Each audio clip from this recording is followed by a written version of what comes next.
如果我同大家講喺呢個世界上面有一條魔法公式，可以幫到我哋喺股票市場上面賺到2到30% 嘅年回報，並且碾贏呢個大市，大家會唔會相信啊？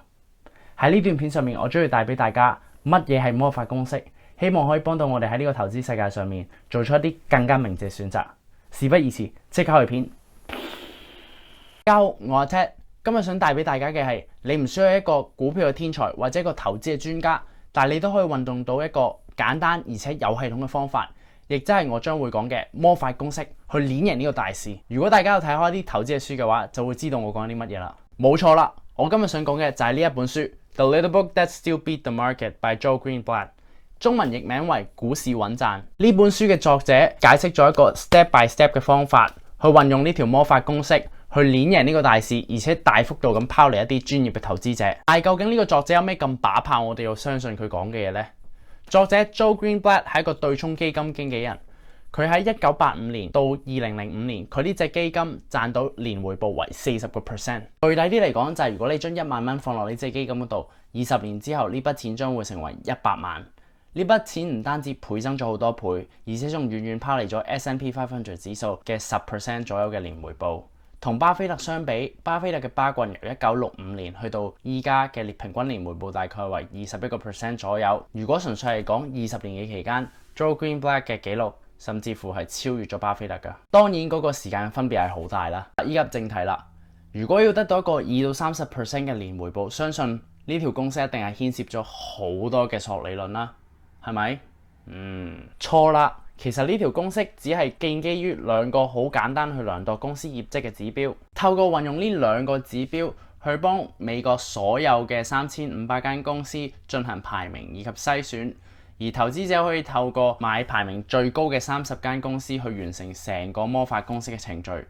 其實就係咁簡單啦。邊兩個指標咁神奇可以進行到呢個咁嚴峻嘅篩選呢？ Joe Greenblatt 佢清楚知道投資股票嘅基本就係認清呢間公司嘅價值，同埋佢有冇辦法喺將來帶嚟一個更加高嘅收入呢？而魔法公式嘅呢兩個指標正正就可以同我哋講到呢隻股票係咪做緊特價呢？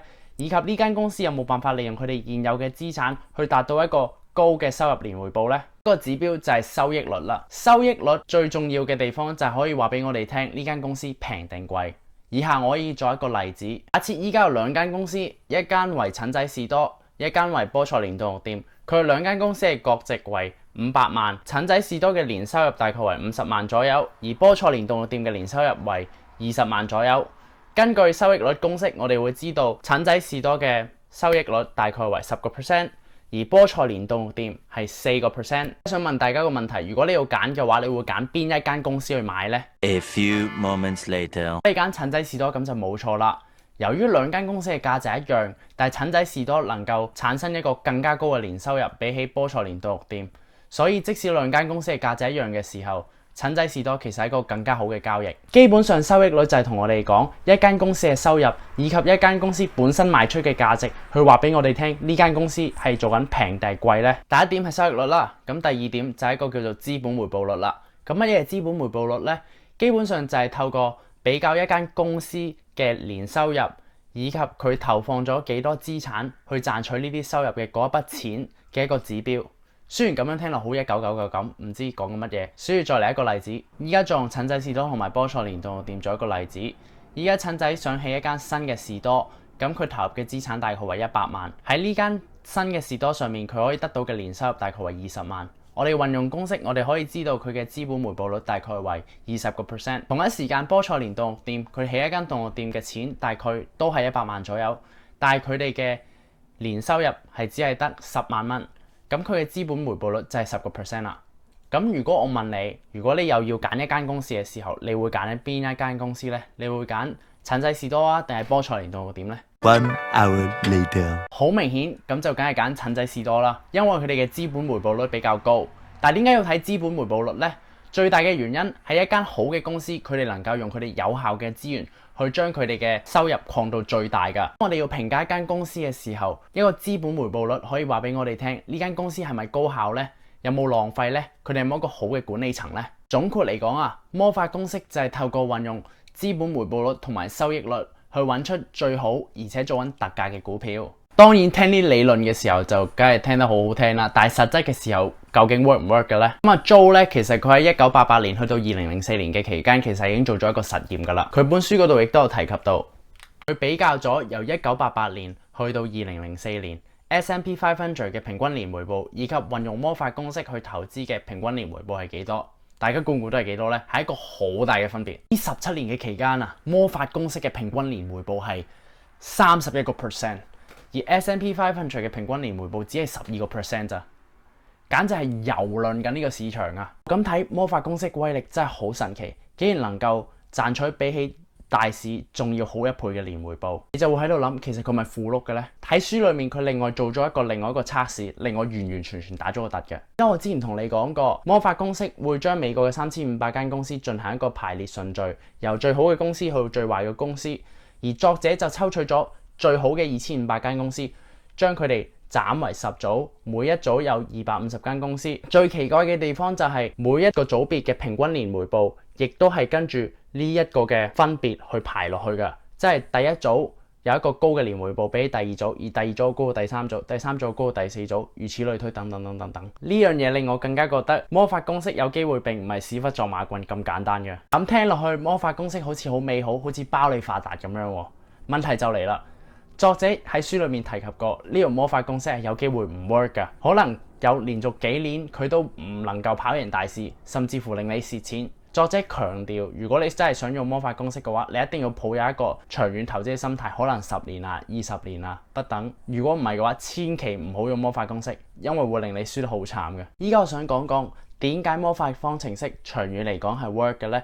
而對一般嘅投資者有咩幫助呢？因為大部分人喺呢個股票市場上面都唔知自己做啲乜嘢或者買啲乜嘢嘅，佢哋可能聽到咦 Tesla 升得快喎，咁不如買 Tesla 啦，費事執輸啦，又或者咦蘋果大牌子喎，咁就一定買蘋果，實冇死啦。當你買一隻股票嘅時候，如果你冇做過任何分析或者研究，你唔清楚呢間公司嘅業績係點樣，你唔知道佢哋管理層係點樣，你唔知間公司嘅財政狀況係點樣嘅時候，你冇辦法建立一個確實嘅論點以及證據去支持你點解要買呢隻股票嘅話呢，基本上係同賭博係冇乜分別嘅。Joe Greenblatt 佢曾經自己都講過，當你買股票嘅時候，如果你完全唔知自己買緊啲乜嘢嘅話，基本上就同點住個火柴頭行過一個火藥廠冇乜分別。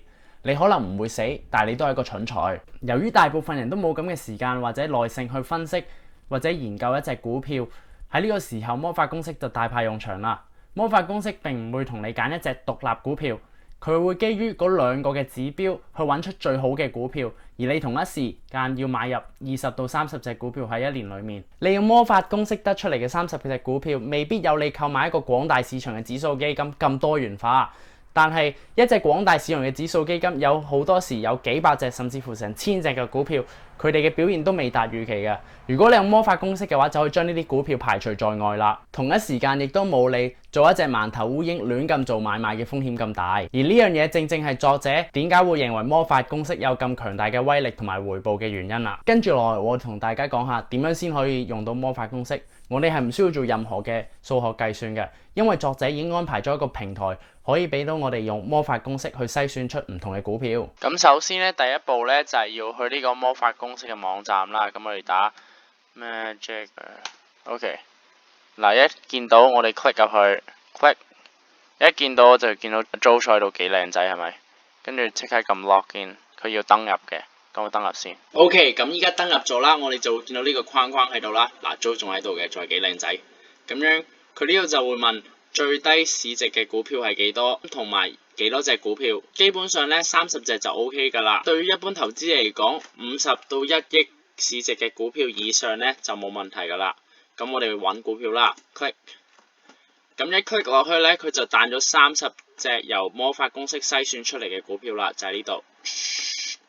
當你得到魔法公式俾你嘅30隻股票名單之後呢，你只係需要利用你2到3成嘅投資本金放落去最 top 嘅5到7隻股票裡面。每隔2-3個月呢，你再重複一次呢個步驟，直至到你有20到30隻股票為止。之後有趣嘅地方就嚟啦，呢20-30隻股票無論點樣都好，你都只係可以 hold 佢哋1年嘅啫。無論佢哋贏錢定係蝕錢都好，你都只係可以 hold 佢哋1年。所以你最好就 mark 低邊一隻股票幾時買，1年之後你一定要將佢哋賣出。之後你再要重複呢個程序好多年，至少3到5年左右。作者強調啊，你一定要遵守魔法公式規則，唔係嘅話咧係絕對唔會 work 噶。依家我想講下我對於魔法公式嘅睇法啦。咁我就覺得啊，佢有啲統計，好似佢由1988年去到2009年嘅統計係好神奇嘅。但係喺近年咧，作者 Joe 咧佢冇公布過任何近年嘅數字㗎。咁佢有機會係唔 work 㗎。當然我唔知啦。如果佢可以做一個新嘅統計咁就好啦。對於投資者嚟講，我覺得咧魔法公式可以幫我哋篩選到一啲值得研究以及有潛質嘅股票。但係我就絕對唔會盲目去跟隨魔法公式去買嗰30隻股票啦。如果我冇認真做過任何嘅功課嘅話，我絕對唔會投資落去呢啲股票度。唔係嘅話，感覺上都好似好投機咁樣。今日嘅影片就嚟到呢度啦，我會將呢本書嘅 Amazon link 放喺我下面嘅 description 嗰度。如果大家中意嘅話，可以不妨去睇一睇。睇完呢段片之後，大家相唔相信有魔法公式嘅存在呢？佢過往係曾經 work 過，依家我就唔知啦。但係如果佢仲係 work 緊嘅話，咁就真係好魔法啦，係咪好廢話呢？多謝。如果大家中意我呢段片嘅話，一定要記住 like、share 同 subscribe。多謝大家支持。